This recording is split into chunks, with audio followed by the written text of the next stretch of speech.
Welcome back, lords and ladies. King right here, and I'm your host for this evening. We are playing Sakura Spirit. Welcome back to episode 2. Let's continue with the storyline. Uh-oh. No. Back. Thank you. Okay. The shrine itself seemed surprisingly well maintained, despite being in the middle of nowhere. It made me wonder if someone could be secretly living there, perhaps some secret martial arts master. I'm so old for this. The thought of a hermit living and hiding within a shrine in order to prepare himself for upcoming battle between good and evil started to dwell in my mind. I guess it's too good to be true. I sighed in annoyance at the fact that, aside from the shrine itself, the ground surrounding it seemed completely abandoned. There was no way anyone could be living there. For the time being, I decided to focus on the reason being behind my visit. It only took a few moments before I gathered the courage to approach the building. Once inside, I found a rather fancy looking altar of sorts at the back of the room. Ooh, so fancy. I guess this is the thing everyone's talking about. Silently, I folded up the map I'd been given. Putting it inside my back, I approached the altar. I was kind of skeptical about the whole religious aspect, so I wasn't too sure if this was actually going to work. I don't even think luck will do me any good in this match like this. In my opinion, there wasn't any room for such thing as luck in martial arts. Judo is all about using the knowledge you have gained through the training. Of course, a good amount of talent also helps. Isn't talent luck in a way? Good food for thoughts. Or thoughts for food. That's making me hungry now. There was simply no room for something as superstitious as luck. Clearly, this was going to be a match where my experience and talents would be pushed to their limits. It's over 9,000! Nothing more and nothing less. Female voice. How curious. The boy doesn't believe in superstition, and yet he stands here surrounded by the very thing he denounces. Upon hearing this voice, I look around, trying to find the source, but there was no one to be seen. Who's there? Quite the cliché question, but the right thing to ask is, where am I? What are you talking about? Show yourself. Not yet. Entertain me for a little while longer, would you? This place is like no other. Why did you come here, if you do not believe in such things as luck? I came here to prepare myself. Oh, do enlighten me about what this something might be to prepare yourself for. I felt a little annoyed as the question continued. But maybe if I kept talking to her, I would be able to find out where she was hiding. I'm preparing for a tournament, a judo match. Judo? What might that be? Seriously? You don't know what judo is? It's a highly skilled combat art. Aha. So you're a warrior. Hesitant to go into battle and came here in hope of finding the resolve to fight. I'm not sure about the warrior part. Yeah, warrior. I agree with her. How fortunate. It just so happens that there's a need for one of your kind. My kind? A hero. The shrine brings fortune to heroes such as yourself. However, every great hero must sacrifice something in return. Sounds like what the others mentioned. Your version sounds better, though. Laughing briefly at the story, I decided to play along and clap my hands together in prayer. So, what's next? Do I offer up my allowance or something? Don't be silly. Money is of little importance to a hero. For you, the sacrifice will be something much greater value. I'll be looking forward to seeing what destiny has in store for you. As of cue, I began to feel nauseated. The moment the girl's words reached my ears, my head started spinning wildly. Slowly, I staggered backwards, collapsing onto my back. As my vision grew blurry, the sound of approaching footsteps could be heard. Oh my. Hello. That's a lot of skin showing there, lady. Good luck, hero. You're going to need it. That is a lot of skin showing. Despite my attempts to get back up, all I managed was a brief look at the girl. The sight of horns and tail left many questions, but before I had a chance to even utter even a single word, my consciousness succumbed to darkness.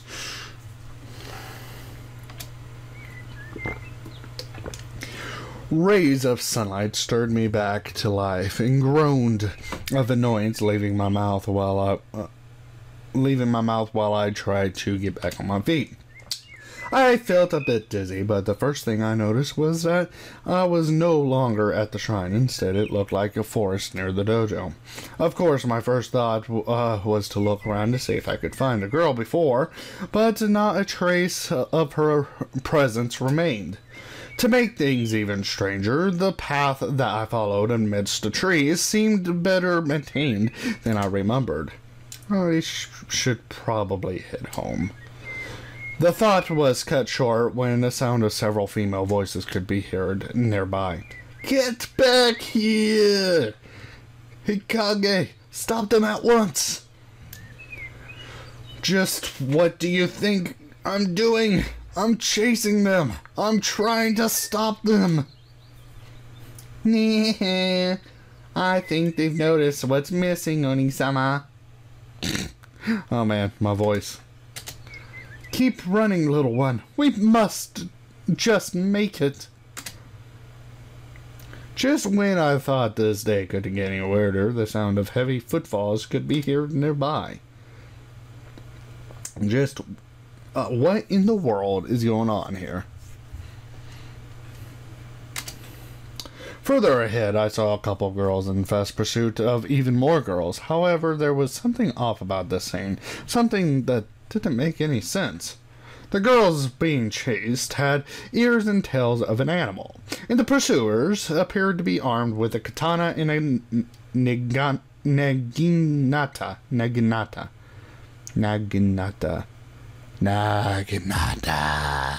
Sorry. You conniving fox, come back here at once. Return what you stole immediately. Give me back my panties. Okay. Hikage.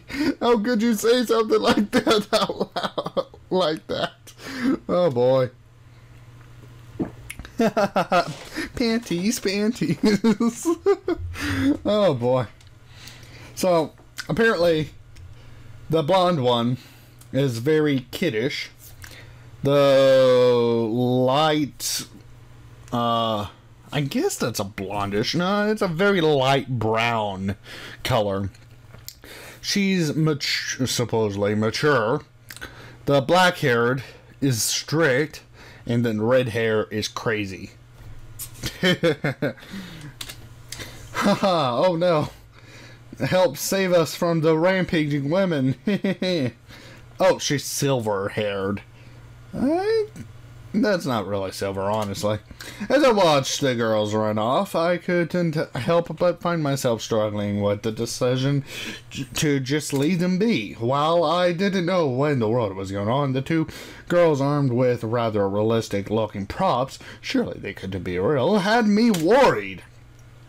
I couldn't very well call myself a hero if I let something like this go without acting. I'm so going to regret this. Mumbling in annoyance, I chased after the girls. Hikage, go around to the left. Right. I said left. Why do you always undermine me? I wasn't saying right. I was... You know what? Never mind. Just right after them. As I was chasing the girl... Apparently the blackhead is also kind of dumb. As I was chasing the girls, I noticed that the trees seemed to be getting rather denser, making it gradually more difficult to navigate along the path. Oni-sama, I don't think I can run much more. I'm starting to feel a bit... Ugh. Just a little longer, Mako-chan. We're almost... Mako! Not that! Not now! So sorry, Oni-sama. Scissor attack! Okay. I arrived just in time to find the scene taken straight from an action movie. The girls with the blonde hair had collapsed, held in her companion's protective embrace. The two-armed girl were approaching them almost unmistakably with killing instincts running amok. Any seasoned martial artist would have felt it. Those girls were going to be in for a beating if I didn't stop them. We've got you now, thieves. I'm going to personally drag your sorry butts to the town and have you both put in stocks. Maybe I'll even show you how it feels to run about without any undies on. Wearing skirts and no undies. That must be a breeze between the knees for you ladies. Yeah, although I must admit, having a breeze down there feels kind of nice. Keeps me fresh and tingly. Oh my goodness gracious. Hikage, goodness, don't you have any shame? This isn't about you, it's about our undergarments. Stolen! And these two criminals being brought to justice. Yeah, Oni-sama, it hurts. My head hurts. Shh, it's okay. I'm gonna be okay, little one. Hey, guards, if you're so desperate for your underwear back, then here, catch. Stop it right there. However, before I was able to interrupt the conversation, silver-haired girl tossed something into the air. Whatever it was flying straight towards my head, and two samurai girls instantly grew flustered. Ugh, I can't see. Who the hell tossed it? Peeling the item off my face, I raised it looking like a professional examiner, an important sample, while the thieves made their escape. A pink bra and lacy black panties. Oh boy, I knew this wasn't going to end well. You there. Are you in cahoots with those crafty foxes? And hand those back immediately. Those are evidence of a crime and not for anyone else to touch. Drop the panties right now. I'm innocent until proven guilty. It's one of the golden rules of the court. Just stop pointing those weapons at me so I can hand over your undies without being turned into a shish kebab. What? No, shut up. Just drop the evidence and walk away. I'm Suko Mio, chief of the village guards, and I'm ordering you to drop that, what you're holding right now. I don't know any village guards. I seriously doubt a cop would go around dressed like that while wielding a katana. More importantly, the ground here is muddy and dirty. Are you sure you want to drop the evidence here? I mean, I could, but...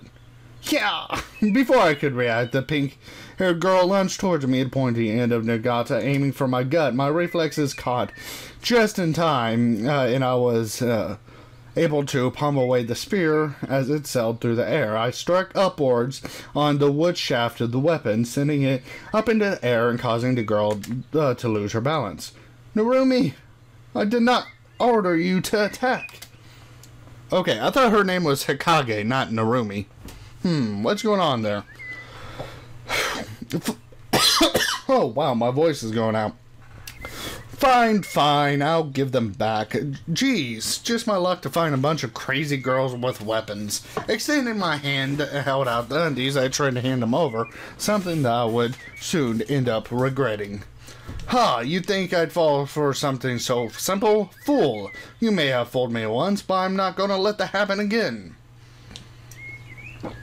The woman swung her weapon wide, arching the thick wood pole into my side before I could dodge. Then she lunged forward, grabbed me tightly, pulling my arms behind my back, leaving me with sore ribs in a prone position. I could have fought back, but I figured it would only lead to more fighting. With the possibility of ending up stabbed, I decided to remain passive. The sword-wielding girl stepped forward and grabbed the silky underwear from my hand triumphantly. Your methods might be crude, but they do get results, Hikage. Tie him up. We'll bring him in for questioning. He'll probably know where those pesky thieves are hiding. Right. And the people wondering why crimes want to resist arrest at all costs. I mumbled this weakly as the girl in the Nagata tied my wrists together with rope, and I soon felt myself dragged by the duo towards the city. Pardon me. Surely once we're out of the forest, you two will stop this act of yours and let me go, right? As much as I like to fool around, I have more important things to do. The city? We're not taking you all the way there. You'll be spending the night at the village cells, thief. Who are you calling thief? I'm the victim. First, I get undies tossed in my face, then I had to deal with physical abuse, and now accusations? Besides, there's no village around these parts. It's a city, you know. Tsukino Toshi. Oh, man. I'm not used to this talking. Silence! Hikage, if he speaks again before we get to the village, you have my permission to knock him unconscious. Tsundere tyrant. That's funny. And that's how I ended up on my way to the jail cell, cuffed and dragged by two girls, both who I started to suspect were crazy. Alright, lords and ladies, so there you go. If you guys enjoyed this episode, please leave a big fat like, and if you haven't subscribed, come on and come subscribe. I will catch you, lords and ladies, next episode. Bye-bye now, and enjoy.